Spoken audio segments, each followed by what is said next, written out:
جانے مسائل تو علماء سے پوچھیں، یہ حکم مبین ہم کو رب سے ملا ہے۔ الحمدللہ رب العالمین والصلاة والسلام علی سید المرسلین، اما بعد فاعوذ باللہ من الشیطان الرجیم، بسم اللہ الرحمن الرحیم، الصلاة والسلام علیکہ یا رسول اللہ وعلی آلک واصحابک یا حبیب اللہ، الصلاة والسلام علیکہ یا نبی اللہ وعلی آلک واصحابک یا نور اللہ۔ مدرسہ کے ناظرین، پروگرام دارالافتاء اہل سنت میں آپ کو خوش آمدید کہتے ہیں۔ اللہ رب العالمین ہم سب کو دین متین کے احکامات سیکھ کر، سمجھ کر اور ان پر عمل پیرا ہونے کی توفیق عطا فرمائے۔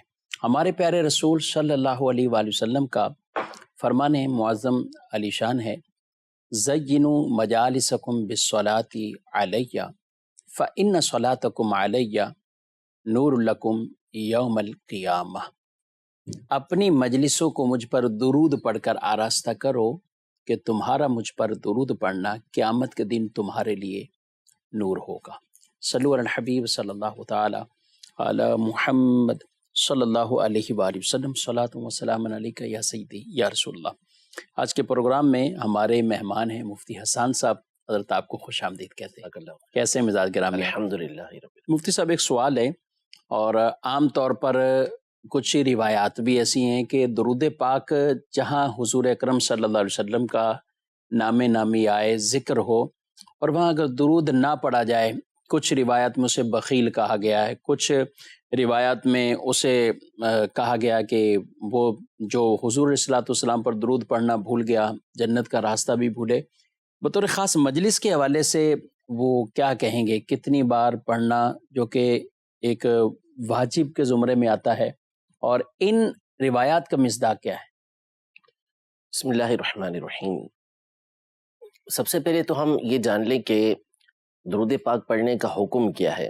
ٹھیک ہے۔ تو زندگی میں ایک مرتبہ درود پاک پڑھنا یہ فرض ہے، کیونکہ قرآن مجید فرقان حمید میں اللہ جل شانہ نے ارشاد فرمایا، یا ایھا الذین آمنوا صلوا علیہ وسلموا تسلیما، کہ اے ایمان والو اس غیب بتانے والے پر درود بھیجو اور خوب سلام بھیجو۔ تو ایک مرتبہ جس نے درود پاک پڑھ لیا تو اس نے اس فرض کو ادا کر لیا، چاہے اس نے نماز میں ہی پڑھا تو اس کا فرض ادا ہو گیا۔ اس کے بعد بعض علماء نے یہ ارشاد فرمایا کہ ہر مرتبہ جب بھی نبی پاک صلی اللہ تعالی علیہ وآلہ وسلم کا نام نامی آئے، چاہے ایک جگہ، ایک جلسے کے اندر، ایک مجلس کے اندر کوئی بندہ بیٹھا ہوا ہے اور اس میں 100 مرتبہ، 1000 مرتبہ نبی پاک صلی اللہ علیہ وسلم کا نام نامی آیا، تو ہر مرتبہ درود پاک پڑھنا یہ واجب ہے، ضروری ہے کہ ہر مرتبہ درود پاک پڑھے۔ اور بعض علماء نے یہ ارشاد فرمایا کہ چونکہ اب بندہ جب بار بار نام سنتا ہے تو بھول بھی جاتا ہے اور توجہ بھی نہیں رہتی اس کی، تو ارشاد فرمایا کہ اگر مجلس میں ایک مرتبہ بھی اس نے درود پاک پڑھ لیا تو اس کا واجب ادا ہو جائے گا، یعنی ایک مرتبہ مجلس کے اندر درود پاک پڑھنا یہ واجب ہے، وہ پڑھ لیا تو اس کا واجب ادا ہو گیا۔ لیکن یہاں دو چیزوں پر میں تنبیہ کر دوں۔ نمبر ایک یہ کہ جیسے کوئی اجتماع ہو رہا ہے، جمعہ کا بیان ہو رہا ہے، اجتماع ذکر و نعت ہے، اس میں جب نبی پاک صلی اللہ علیہ وسلم کا پہلی مرتبہ نام نامی آیا تو فوری طور پر درود پاک پڑھنا یہ ضروری ہے۔ اس کو آپ مؤخر نہیں کر سکتے کہ دیر سے پڑھیں۔ ایک مرتبہ آپ نے پڑھ لیا تو آپ اس کے بعد آپ کے اوپر واجب نہیں ہے، لیکن جب پہلی مرتبہ آیا تو فوری طور پر نبی پاک صلی اللہ علیہ وسلم پر درود پاک پڑھنا یہ ضروری ہے کہ اس وقت پڑھ لیا جائے۔ دوسری بات یہ کہ بعض علماء نے جو ارشاد فرمایا کہ ہر مرتبہ پڑھنا واجب ہے، امام اہل سنت رحمۃ اللہ تعالی علیہ نے اس کی تحقیق فرمائی فتاوی رضویہ شریف میں بھی اور جد الممتار میں بھی، کہ یہ ایک بہت بڑی تعداد علماء کی اسی کی قائل ہے کہ جتنی مرتبہ بھی نام نامی آئے درود پاک پڑھے۔ لیکن دوسری طرف جو علماء ہیں انہوں نے یہ ارشاد فرمایا کہ ایک مرتبہ بھی پڑھ لیا تو واجب ہے، یہی قول مفتہ بھی ہے، یعنی اسی پر فتویٰ یہ دیا جاتا ہے، اسی کو بیان کیا جاتا ہے کہ ایک مرتبہ پڑھ لینا کافی ہے۔ لیکن یہ علماء بھی ارشاد فرماتے ہیں کہ بہتر یہ ہے کہ جب مجلس ختم ہو جائے تو جتنی مرتبہ بھی نام نامی آیا تھا اتنی مرتبہ نبی پاک صلی اللہ علیہ وسلم پر درود پاک پڑھ لے۔ اچھا، ایک تو یہ کہ فوری پڑھے، دیر نہ کرے، ایک مرتبہ جو پڑھنا ہے وہ ابتدا میں جیسی ابتدا میں آیا اسی وقت پڑھ لے۔ دوسری بات، امام اہل سنت رحمۃ اللہ تعالی علیہ نے جد الممتار کے اندر بڑی پیاری ارشاد فرمائی کہ آپ نے تحقیق یہی بیان کی کہ مجلس کے اندر 1000 مرتبہ نام آ رہا ہے تو ایک مرتبہ جس نے پڑھ لیا اس کا واجب ادا ہو گیا، لیکن آپ ارشاد فرماتے ہیں کہ جب بھی نبی پاک صلی اللہ علیہ وسلم کا نام نامی آتا ہے میں درود پاک پڑھتا ہوں۔ سبحان اللہ۔ فتویٰ اگرچہ کہ وہ ہے لیکن عمل یہ ہے، اور اسی کا مصداق ہم امیر اہل سنت کی ذات کو دیکھتے ہیں کہ جب بھی امیر اہل سنت کو دیکھیں گے آپ کے نبی پاک صلی اللہ علیہ وسلم کا نام نامی آتا ہے تو فوراً ان کی زبان پر درود پاک یہ جاری ہوتا ہے۔ تو یہی کوشش کرنی چاہیے کہ جب بھی حضور پاک صلی اللہ علیہ وسلم کا نام نامی آئے تو درود پاک چاہے صلی اللہ علیہ محمد صلی اللہ علیہ وسلم اسی کو پڑھ لیا کریں۔ ٹھیک ہے، ماشاءاللہ بہت خوبصورت آپ نے ڈیٹیل اور تفصیل جو ہے وہ بیان فرمائی ہے، اللہ عمل کی توفیق دے۔ ویڈیو سوال دیکھتے ہیں، کیا ناظرین پوچھیں۔ میرا سوال یہ ہے کہ اگر نماز میں واجب چھوٹ جائے اور سلام پھیر لیا، سجدہ سہو کرنا بھی بھول گیا، تو اس صورت میں کیا نماز دوبارہ لوٹانا ہوگی؟ اس کا جواب ارشاد فرما دیں۔ ٹھیک ہے، نماز کے اندر واجب چھوٹ گیا ہے اور سجدہ صاحب بھی نہیں کیا، کیا کہیں گے؟ واجب چھوٹا ایسا واجب کہ جس کی بنیاد پر سجدہ سہو لازم ہو رہا ہے، اور سجدہ سہو کرنا بھول گئے، ایک طرف سلام پھیر لیا، دونوں طرف سلام پھیر لیا، اس کے بعد یاد آیا کہ سجدہ سہو نہیں کیا، تو یہاں دو صورتیں ہیں کہ اگر آپ نے کوئی نماز کے منافی کام کیا ہے، ایسا کام کیا ہے کہ جو نماز میں نہیں کر سکتے، جیسے کسی سے بات چیت کرنا، کھانا پینا، یہ چیزیں وہ ہیں کہ جو آپ نماز کے اندر نہیں کر سکتے، تو اب اگر ایسا کوئی کام نہیں کیا تو اختیار ہے کہ آپ اسی وقت سجدے کے اندر چلے جائیں، 2 سجدے ادا کریں، پھر دوبارہ سے التحیات پڑھیں اور دونوں طرف سلام پھیر لیں، آپ کی نماز ہو گئی۔ اور اگر کوئی کام ایسا کر لیا ہے کہ جو نماز کے منافی ہے، جیسے کسی سے گفتگو کرنا شروع کر دی، اٹھ کے چلے گئے، مسجد سے باہر نکل گئے، یا کسی نے سلام کیا تو اس کے سلام کا جواب دے دیا، کچھ کھانا پینا شروع کر دیا، تو پھر اس صورت میں نماز کو دوبارہ پڑھنا ہوگا، یعنی واجب الاعادہ نماز ہو جائے گی، یعنی جس کو پڑھنا، یعنی دوبارہ پڑھنا یہ ضروری ہو۔ ٹھیک ہے، تو کوئی بھی واجب اگر بھولے سے رہ جاتا ہے، جان بوجھ کر جو واجب اگر ترک کرے گا اس کے لیے کیا ہوتا ہے؟ جان بوجھ کے واجب ترک کرے گا تو اس صورت میں تو نماز واجب الاعادہ ہے، یعنی اب ایسا نہیں ہو سکتا کہ سجدہ سہو سے اس کی تلافی ہو جائے، سجدہ سہو کریں تو نماز ہو جائے، ایسا نہیں ہوگا، بلکہ اب دوبارہ اس نماز کو پڑھنا ہوگا، دوبارہ نماز کو پڑھنا ہوگا۔ ٹھیک ہے، مزید سوال۔ میرا سوال یہ ہے، انشورنس جائز ہے یا ناجائز؟ جی، مزید سوال۔ میرا مفتی صاحب سے سوال ہے کہ ہماری گاؤں میں 3 مختلف قسم کی شاپس ہیں جس میں تقریباً ہر طرح کا سامان دستیاب ہوتا ہے، ہم زکوٰۃ کی کیلکولیشن کیسے کریں؟ مختلف دکانیں ہیں، 2-3 ان کی دکانیں ہوں گی، اب زکوٰۃ کا حساب کرنا ہے تو یہ اس میں کیسے حساب کتاب لگائیں؟ جو مارکیٹ ویلیو ہوگی، یعنی جہاں ان کی شاپ ہے اور جس اعتبار سے اس مال کی رقم، جو جس اعتبار سے لوگ خریدنے آتے ہیں اور یہ بیچتے ہیں اس قیمت کے اوپر، تو اس حساب سے ہی ان کو جو ہے وہ زکوٰۃ دینا ہوگی، چاہے 3 شاپ ہوں چاہے 4 شاپ ہوں، جتنی بھی اس کی مارکیٹ ویلیو بنتی ہے اس شے کی، اس کے حساب سے آپ کو زکوٰۃ دینا ہوگی۔ ٹھیک ہے، ایک پہلا سوال تھا، انشورنس کرنا کیسے؟ اس کے حوالے سے کئی مرتبہ دارالفتہ اہل سنت میں بڑی تفصیل کے ساتھ گفتگو ہو چکی ہے کہ انشورنس جو ہمارے یہاں مروج ہے اور کمپنیاں مسلمانوں کی ہوتی ہیں یا مسلمان کا اس میں شیئر عام طور پر ہوتا ہے، تو ایسی کمپنی سے انشورنس کروانا، یہ جو ہمارے یہاں کمپنی ہے ان سے انشورنس کروانا، چاہے وہ جنرل ہو چاہے وہ لائف انشورنس ہو، دونوں صورتوں میں وہ ناجائز و حرام ہے، شرعاً اس کی اجازت نہیں ہے۔ ٹھیک ہے جی، مزید سوال۔ 2 سوال ہیں۔ میرا پہلا سوال یہ ہے کہ عورت کیا قبر پہ جا سکتی ہے؟ اس کے والد، والدین اور کچھ رشتہ دار فوت ہیں قبرستان کے علاوہ، جو اپنی جگہ ہے ادھر وہ دفن ہے، دعا کر سکتی ہے ان کی مغفرت کے لیے؟ اور میرا دوسرا سوال یہ ہے کہ جس طرح عورتیں گھر میں ختم قرآن ہوتا ہے دعا کرتی ہیں یا میلاد ہوتا ہے، تو اس میں کیا مرد ہاتھ اٹھا کے عورت کے پیچھے دعا کر سکتا ہے؟ ٹھیک ہے، عورت کا قبرستان جانا، دونوں سوال انہوں نے عورتوں سے متعلق ہی پوچھے۔ پہلا سوال قبرستان جانا اور بعض اوقات تو ہوتا ہے تدفین کے قریب قریب، لیکن بعض ایام ایسے آتے ہیں یا جیسے محرم کا مہینہ، ان میں بھی کئی لوگ اہتمام کرتے ہیں، اور ویسے بھی کیا کہیں گے؟ عورت کا قبر پر جانا، قبرستان جانا، مزار پہ جانا یہ منع ہے، اس کی شرعاً اجازت نہیں ہے کہ عورت قبرستان جائے۔ صرف نبی محترم صلی اللہ تعالی علیہ وآلہ وسلم کا روضہ انور، آپ کی قبر انور وہ جگہ ہے کہ جہاں پر عورت کو جانے کی اجازت، بلکہ اسے حکم ہے کہ وہاں اس نے حاضری دینی ہے۔ باقی اس کے علاوہ عورت کو اجازت نہیں کہ وہ قبرستان جائے، مزارات پر جائے۔ قبرستان جانا، مزارات پہ جانا، اگر ایصال ثواب پہنچانا مقصود ہے تو وہ گھر پہ بیٹھ کے بھی عورت کر سکتی ہے، گھر پہ بیٹھ کر ہی کرے۔ مردوں کو چاہیے کہ وہ جو مستحب وقت ہیں، مستحب دن ہیں، ان میں قبرستان میں حاضری دیا کریں، بالخصوص جن کے عزیز و اقربا رخصت ہو چکے ہیں، والدین رخصت ہو چکے ہیں، تو ان کی قبروں پر وہ جایا کریں۔ عورتوں کو جانے کی حاجت نہیں ہے، چاہے الگ سے قبریں ہوں، چاہے عام لوگوں کی قبروں کے ساتھ ان کی قبریں موجود ہوں، باہر صورت عورت وہاں نہیں جائے گی۔ ٹھیک ہے، انہوں نے جو قرآن خوانی اور ختم قرآن کے حوالے سے پوچھا یا ختم شریف پڑھنے کے حوالے سے، ایک سوال مزید اس میں ایڈ کروں گا۔ ایک تو یہ ہے کہ بعض لوگ سمجھتے ہیں کہ عورتوں کے بھی کوئی گھر میں ایسا پروگرام ہوا، آخر میں فاتحہ ختم وہ کوئی مولانا کریں یا کوئی مرد ہی کریں، اگرچہ وہ وہاں پہ نہیں ہو، الگ کسی کمرے میں، تو کیا عورت خود فاتحہ پڑھ سکتی، فاتحہ کر سکتی؟ اور دوسرا سوال اسی کے ساتھ ہی کہ اگر عورت کرے گی تو پھر مرد ان کے پیچھے آمین کہیں۔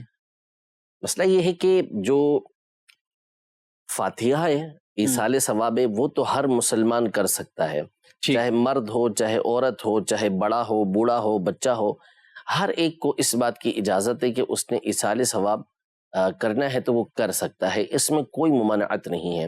فاتحہ عورت نے گھر کے اندر پڑھنی ہے کہ اس کی آواز نامحرم تک نہ پہنچے، بالکل وہ پڑھ سکتی ہے، اسے پڑھنا چاہیے۔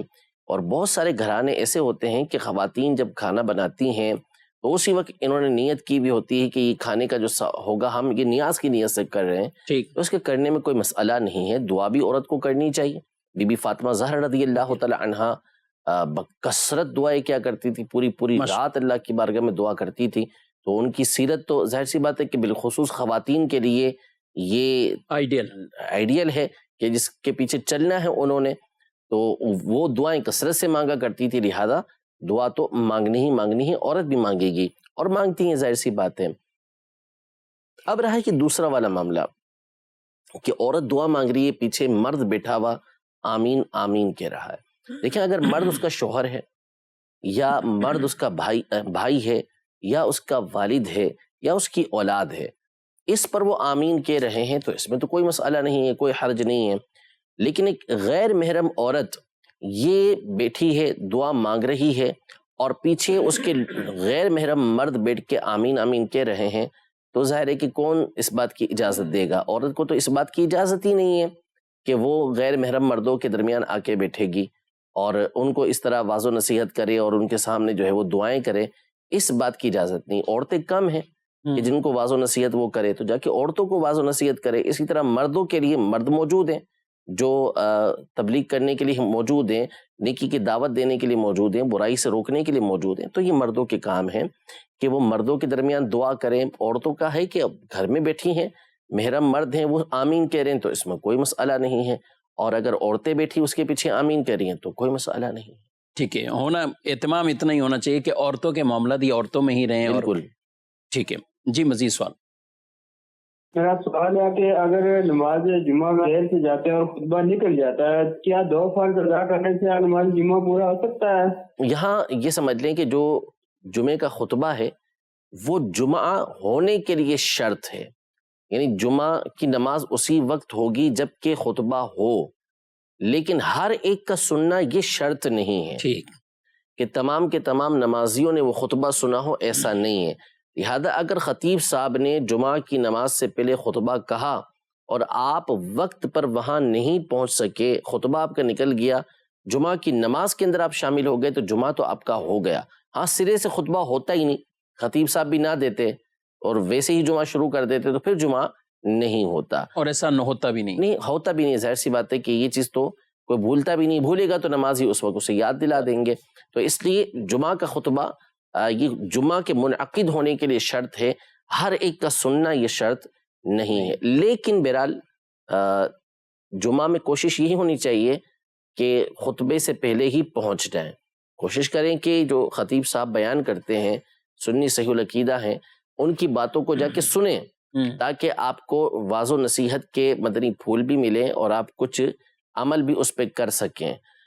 اور دوسرا یہ کہ یہ 2 فرض نہیں کہ آپ نے 2 فرض پڑھے اور آپ یعنی اور چھلانگ لگا کے مسجد سے باہر ہو، ایسا نہیں ہونا چاہیے، بلکہ ایسے ٹائم پر پہنچیں کہ خطبہ شروع ہونے سے پہلے آپ 4 رکعتیں سنتیں پڑھ لیں، اور پھر جب فرض ادا کر لیں تو اس کے بعد جو 4 سنتیں ہیں، 2 سنتیں ہیں، نفل ہیں، یہ سب پڑھیں۔ جمعہ کا اہتمام ہونا چاہیے کہ جمعہ مسلمانوں کی عید ہے، کہ اہتمام کے ساتھ جمعہ ادا کرنا چاہیے۔ لوگ آتے ہیں بہت سارے اور بالکل این ٹائم پر آئیں گے اور ایسی جگہ ڈھونڈتے ہیں بیٹھنے کے لیے کہ سب سے پہلے باہر نکل بھی سکے، امام صاحب سلام پھیریں اور ہمارا قدم مسجد کے باہر ہو جائے، تو ایسا نہیں کرنا چاہیے۔ ٹھیک ہے، بلکہ ایک وہ روایت میں یہ بھی فرمایا گیا نا کہ فرشتے ان کے نام درج کرتے رہتے ہیں، لیکن جب خطیب خطبہ دیتے ہیں تو وہ بھی اپنے دفتروں کو، اپنے رجسٹر کو سمیٹ کر بیٹھ جاتے ہیں، خطبے میں شریک ہو جاتے ہیں، اور ان لوگوں کے نام نہیں لکھے جاتے اب جو جمعے کے لیے آتے ہیں۔ اگرچہ جمعہ کی نماز ان کی بھی ہو جائے گی جو ڈیٹیل تفصیل بتائی گئی اس کے مطابق ہے، لیکن عادت ایسی بالکل بھی نہیں بنانی چاہیے کہ پہلی کی سنتیں وہ بھی رہ رہی ہیں، بعد والی سنتیں وہ بھی رہ رہی ہیں، اور اسی طرح کا ایک معمول بنایا ہوا، تو یہ درست نہیں ہے۔ مفتی صاحب، اگر پہلے کی سنتیں رہ گی کسی کی، اب اس طرح نماز میں آ گئے، شامل ہو گئے، تو کیا کریں گے؟ بعد میں پڑھیں گے؟ جس نے جمعہ سے پہلے کی 4 سنتیں نہیں پڑھی تو اب اس کے لیے اختیار تو سارا ہے کہ وہ چاہے تو فرض ادا ہونے کے بعد پہلے یہ 4 سنتیں پڑھ لے، پھر دوسری جو بعد کی 4 سنتیں وہ ادا کرے، پھر 2 سنتیں ادا کرے، پھر 2 نفل پڑھے، یہ جائز ہے اس کے لیے۔ لیکن بہتر طریقہ کار یہ ہے کہ اب چونکہ وہ جو پہلے والی 4 سنتیں تھیں اس کا وقت تو جو مقرر وقت تھا وہ نکل گیا، اب جو بعد کی 4 سنتیں ہیں اسے چاہیے کہ پہلے اسے ادا کر لے، وہ ادا کی، پھر 2 سنتیں پڑھے، پھر 4 سنتیں ادا کرے، یہ بہتر طریقہ کار ہے۔ لیکن اگر اس کے برعکس بھی کسی نے کیا کہ پہلے شروع کی 4 سنتیں پڑھ لیں، پھر 4 سنتیں ادا کی، پھر اس کے بعد 2 سنتیں 2 نوافل پڑھے، تو یہ اس کے سنتیں ادا ہو گئیں، لیکن بہتر طریقہ کار وہی ہے کہ پہلے بعد کی سنتیں پڑھ لے، اب جو پہلے والی رہ گئی تھی اسے ادا کرے۔ یہی ظہر کا معاملہ ہے، صحیح، کہ ظہر کے اندر جو ظہر کی جو 4 سنتیں اس کے اندر 2 طرح کی سنت مؤکدہ ہیں، ایک تو خود یہ 4 سنت مؤکدہ ہیں، دوسرا اس میں سنت مؤکدہ یہ ہے کہ اس کو فرضوں سے پہلے پڑھا جائے۔ جو بعض لوگ عادت بنا لیتے ہیں کہ اس کو پڑھتے نہیں فرضوں سے پہلے، تو یہ غلط کرتے ہیں، برا کرتے ہیں، یہ ان کو چاہیے کہ پہلے پڑھ لیں، اور بالفرض اگر کسی کے چھوٹ جاتے ہیں 4 سنتیں تو پھر اس کو بھی اس بات کی اجازت تو ہے کہ پہلے 4 سنتیں پڑھے، پھر 2 سنتیں پڑھے، لیکن بہتر طریقہ کار یہی ہے کہ پہلے 2 سنتیں پڑھے، پھر اس کے بعد 4 سنتیں ادا کریں۔ ٹھیک ہے جی، مزید سوال۔ میرا سوال ہے کہ قبرستان میں قرآن مجید پڑھنا کیسا ہے؟ دوسرا سوال یہ ہے جی میت جو جا رہی ہوتی ہے نغمہ شہادت نعرہ لگانا چاہیے یا نہیں لگانا چاہیے؟ ٹھیک ہے، قرآن پاک یہ قبرستان لے جانے میں بعض اوقات کہتے ہیں، کچھ لوگوں کو قرآن لے جانے پہ وہ اس پہ بھی کہتے ہیں کہ بھئی نہیں لے کے جائیں، دیکھ کے نہیں پڑھ سکتے، کچھ ویسے بھی آپ جو انہوں نے سوال کیا ہے کہ ویسے ہی قرآن پڑھ سکتے ہیں، کیا کہیں گے؟ قرآن پاک قبرستان میں پڑھنے کے حوالے سے روایتیں موجود ہیں، امام احمد بن حنبل رحمۃ اللہ تعالی علیہ کے فتاوی موجود ہیں، اور سورہ اخلاص پڑھنے کے حوالے سے موجود ہیں، سورہ یاسین پڑھنے کے حوالے سے تمام پر احادیث طیبہ فضیلت کے باب کے اندر موجود ہیں۔ تو قبرستان کے اندر قبر کے پاس قرآن پاک پڑھنے میں کوئی مسئلہ نہیں ہے۔ اسی طرح اگر کوئی قرآن لے جاتا ہے تو لے جانے میں بھی کوئی پرابلم نہیں ہے، بلکہ فقہاء کرام نے یہاں تک لکھا ہے کہ ویسے قبر کے گرد بغیر کسی وجہ کی کوئی دیواریں بنا دیتا ہے، ایک تو ہم بزرگان دین رحمہم اللہ اجمعین کے مزارات بناتے ہیں، تو قبر کی گرد جو دیواریں بنائی جاتی ہیں یہ فضول نہ بنائی جائے، کوئی آپ نے چھت نما بنایا ہوا ہے تو یہ فضول نہ بنایا جائے۔ ہاں وہاں دھوپ پڑتی ہے، فاتحہ پڑھنے والا آتا ہے، قرآن پڑھنے والا آتا ہے کہ پڑھے گا تو اس کے نیچے کھڑا رہے گا، اس کو سایہ ملے گا۔ اسی طرح روشنی کا کسی نے فضول انتظام کیا کہ وہاں حاجت نہیں ہے تو یہ درست نہیں ہے۔ لیکن اگر وہاں اس لیے اہتمام کرتا ہے کہ یہاں پڑھنے والے آتے ہیں پڑھتے ہیں تو پھر اس صورت میں اسے اجازت ہے. تو پھر فقہاء کرام نے واضح طور پہ لکھا کہ قرآن پڑھنے والا آ رہا ہے، فاتحہ پڑھنے والا آ رہا ہے، اس کے لیے اگر کسی نے ان چیزوں کا انتظام کیا تو یہ کرنا جائز ہے. ٹھیک. تو یہ بات درست نہیں ہے کہ قبرستان کے اندر جو وہ قرآن پاک نہیں پڑھ سکتے. اور یہ پڑھنا دیکھ کر بھی جائز اور بغیر دیکھے بھی جائز ہے، کوئی مسئلہ دونوں طرح کی جائز ہے. ٹھیک ہے. کلمہ شہادت یہ عام طور پہ جنازوں میں یہ صدا بلند کی جاتی ہے اور مقصد ان کا یہی ہوتا ہے کہ سارے کلمہ شریف پڑھنا شروع ہو جائیں. کیا کہیں گے؟ اصل یہ حکم تھا پہلے کہ جب جنازہ جا رہا ہوتا تھا تو لوگ پہلے خاموش رہتے تھے اور غور و فکر کرتے تھے اپنی آخرت کے حوالے سے، اپنی موت کے حوالے سے. اس لیے پہلے بہتر یہ تھا کہ بندہ خاموش رہتا. لیکن پھر فقہاء کرام نے لوگوں کی اس کے اندر سستی دیکھی کہ اب لوگ کیا کرنے لگے کہ آپس میں گفتگو کرنے لگے. امام غزالی نے لکھا کہ پہلے تو یہ پہچاننا مشکل ہوتا تھا کہ میت کا وارث ہے کون. سب اس قدر غم کے اندر ہوتے تھے، غور و فکر کر رہے ہوتے تھے، اپنی آخرت کو یاد کر رہے ہوتے تھے. لیکن بعد میں لوگوں نے گفتگو کرنا شروع کی تو اجازت دی گئی کہ اللہ پاک کا ذکر کرنا شروع کریں، ذکر خفی کریں، آہستہ کریں.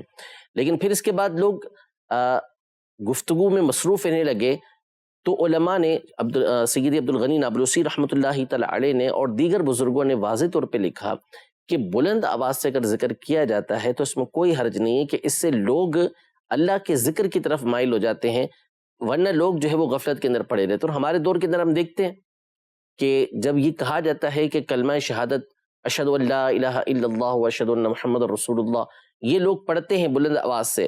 جب یہ کلمہ شہادت کہا جاتا ہے تو کلمہ پڑھا جاتا ہے، ورنہ عام طور پہ لوگ موبائلوں میں لگے ہوئے ہوتے ہیں، گفتگو کر رہے ہوتے ہیں، آپس میں بات چیت کر رہے ہوتے ہیں. لیکن جیسے ہی کلمہ شہادت کا نعرہ بلند ہوتا ہے تو سب مل کے کلمہ شہادت پڑھنا شروع کر دیتے. تو اچھی بات ہے نا کہ دنیاوی گفتگو سے، برائی سے ہٹ کے اللہ پاک کا ذکر ہی کیا جا رہا ہے. کیا بات ہے کہ اس سے روکا جائے گا؟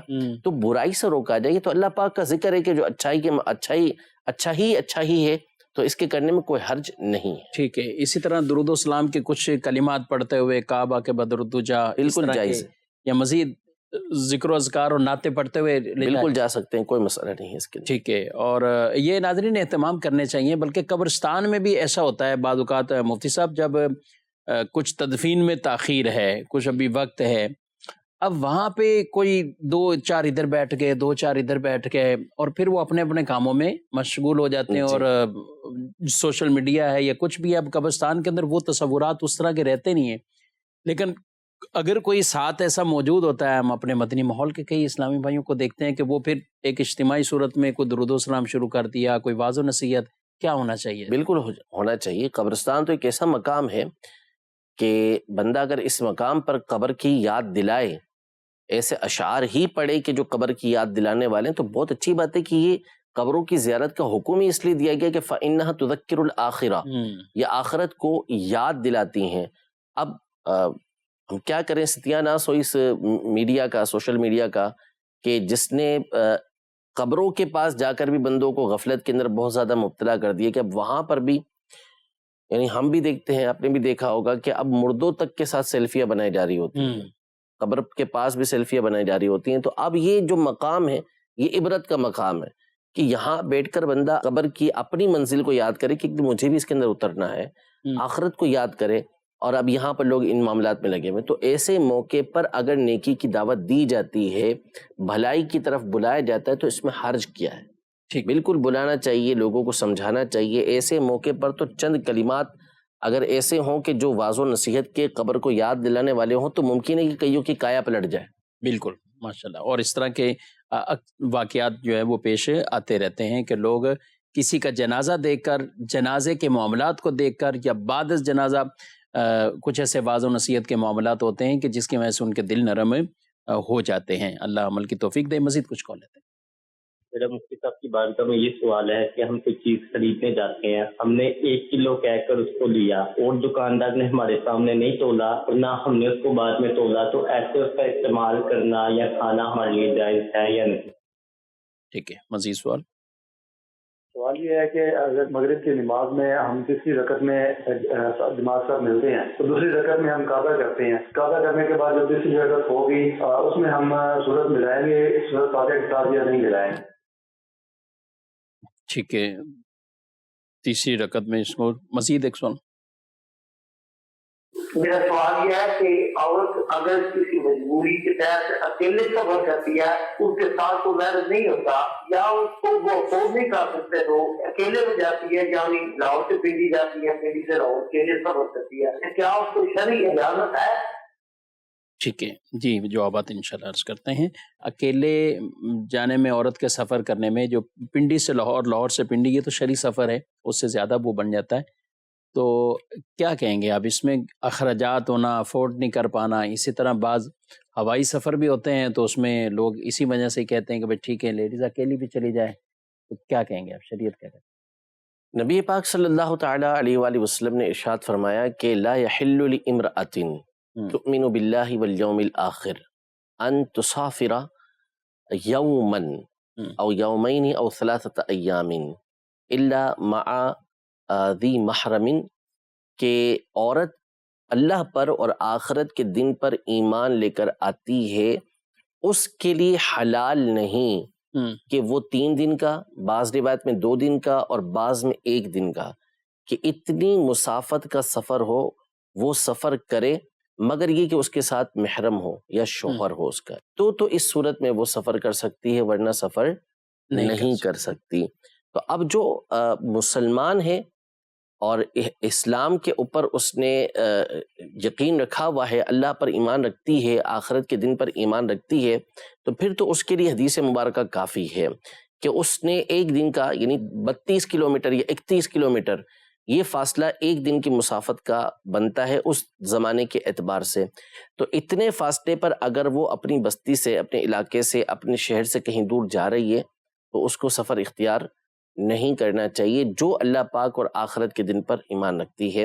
تو اب چاہے بس کا سفر ہو، چاہے جہاز کا سفر ہو، یا کسی بھی مقام کا سفر ہو، عورت کو اس بات کی اجازت نہیں کہ جو بھی شرعی سفر بنتا ہے، چاہے وہ نیکی کا سفر ہو، چاہے دنیاوی سفر ہو، بہر صورت اس نے محرم کے ساتھ ہی سفر اختیار کرنا. ماشاءاللہ. اور اسلامی احکامات میں یہ کئی مصلحتیں، کئی حکمتیں ہیں. آج بھی جتنی گفتگو ہوتی یا بات چیت کی جائے، اسلام نے تو خود عورت کے عزت اور وقار کو اور عورت کی عزت کی حفاظت کے اہتمام کیے ہیں. اور اس طرح کے کئی معاملات بھی جب باہر آتے ہیں پھر لوگ شور شرابہ ڈالتے ہیں، حالانکہ اس سے پہلے اگر اسلامی تعلیمات پر یہ عمل کیا ہوتا تو یہ اگلے معاملات کہیں بھی کسی طرح بھی پیش نہیں آتے. بالکل بالکل ایسا ہی ہے. ٹھیک ہے. دوسرا سوال ان کا، سورہ فاتحہ کے بعد کوئی سورت ملانا مغرب کی تیسری رکعت میں اس طرح.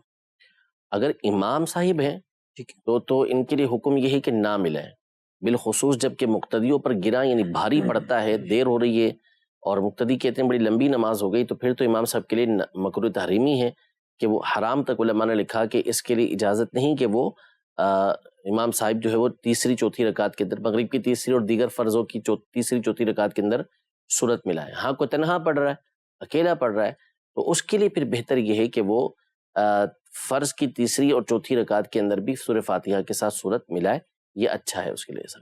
ٹھیک ہے جی. مزید سوال.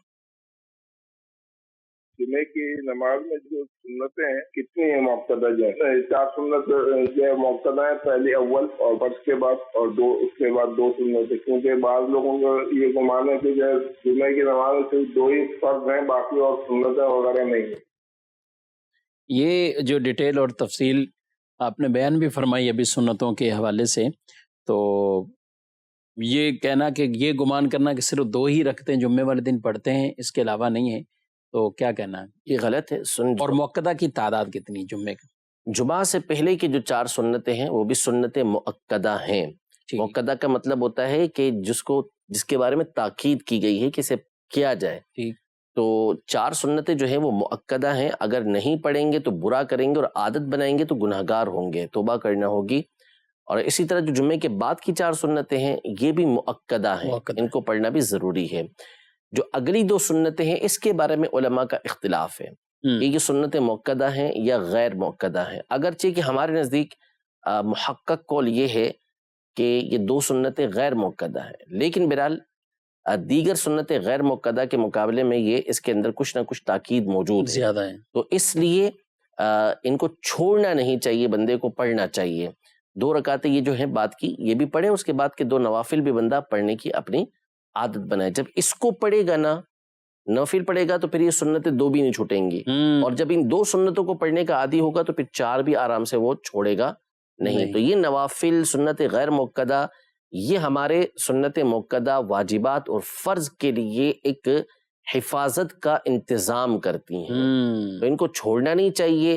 یہ سوچ کر کہ سنت غیر مؤکدہ ہیں یا نفل ہیں نہیں پڑھیں گے تو کوئی مسئلہ نہیں ہوگا، یہ تو قیامت کے دن پتہ چلے گا جب بندہ ایک ایک نیکی کے لیے دوڑ رہا ہوگا، بھاگ رہا ہوگا کہ ایک نیکی حاصل ہو جائے، تو اس وقت پہ سنت مؤکدہ غیر مؤکدہ یاد نہیں آئیں گے، اس وقت صرف نیکی یاد آئے گی کہ کاش میں زندگی کے اندر یہ نیکی کر لیتا، چھوڑی ہوئی نہ ہوتی ہے۔ اور سعادت کی باتیں وقت بھی ہے اور نوافل وغیرہ بھی ترک نہیں کرنے چاہیے۔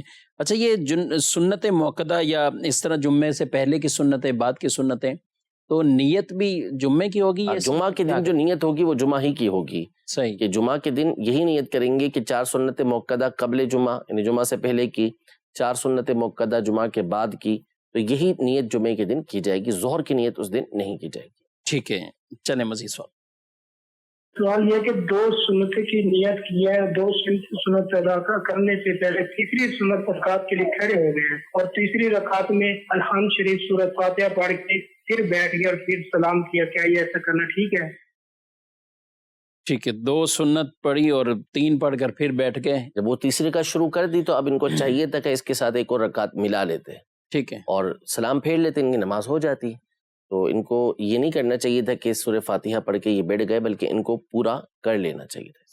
ٹھیک ہے، فرضوں میں بھی بعض اوقات اس طرح کے معاملات، فرضوں کے معاملات جدا ہیں، یہ سنت کے میں نے حوالے سے عرض کیا ہے۔ فرض میں تو یہی کہ 2 فرض پڑھ رہے تھے، جیسے فجر کے ہیں، اس میں بندہ کھڑا ہو گیا تو پھر وہ بیٹھ جائے، بیٹھ کے پھر اس نے سجدہ سہو کرنا ہے، یا 4 رکعت پڑھ رہا ہے، اس میں 2 رکعت میں کھڑا ہو گیا، 2 رکعت پڑھنے کے بعد تیسری رکعت کے لیے کھڑا ہو گیا، اب نہیں بیٹھے گا، زور کے، عصر کے، عشاء کے فرض پڑھ رہا ہے یا مغرب کے فرض پڑھ رہا ہے تو قاعدہ اولا چھوٹ گیا تو اب نہیں بیٹھنا۔ ہاں، 4 رکعت کے بعد 5ویں کے لیے کھڑا ہو گیا یا مغرب کی تیسری رکعت کے بعد 4تھی کے لیے کھڑا ہو گیا تو بیٹھ جائے گا اور سجدہ صاف کر کے نماز اپنی مکمل کر لے گا۔ ٹھیک ہے ناظرین، یہ پروگرام آپ نے ملاحظہ کیا ہے بڑے مختصر سے ٹائم میں، تو اس میں کئی ہم سوالات یہ شامل کرتے ہیں اور تقریباً جو ہے وہ 12 سے 15 کالز کو یا ان سوالات کو پروگرام کے اندر حصہ بناتے ہیں اور مختلف اس کے اوپر ڈسکشن ہوتی ہے۔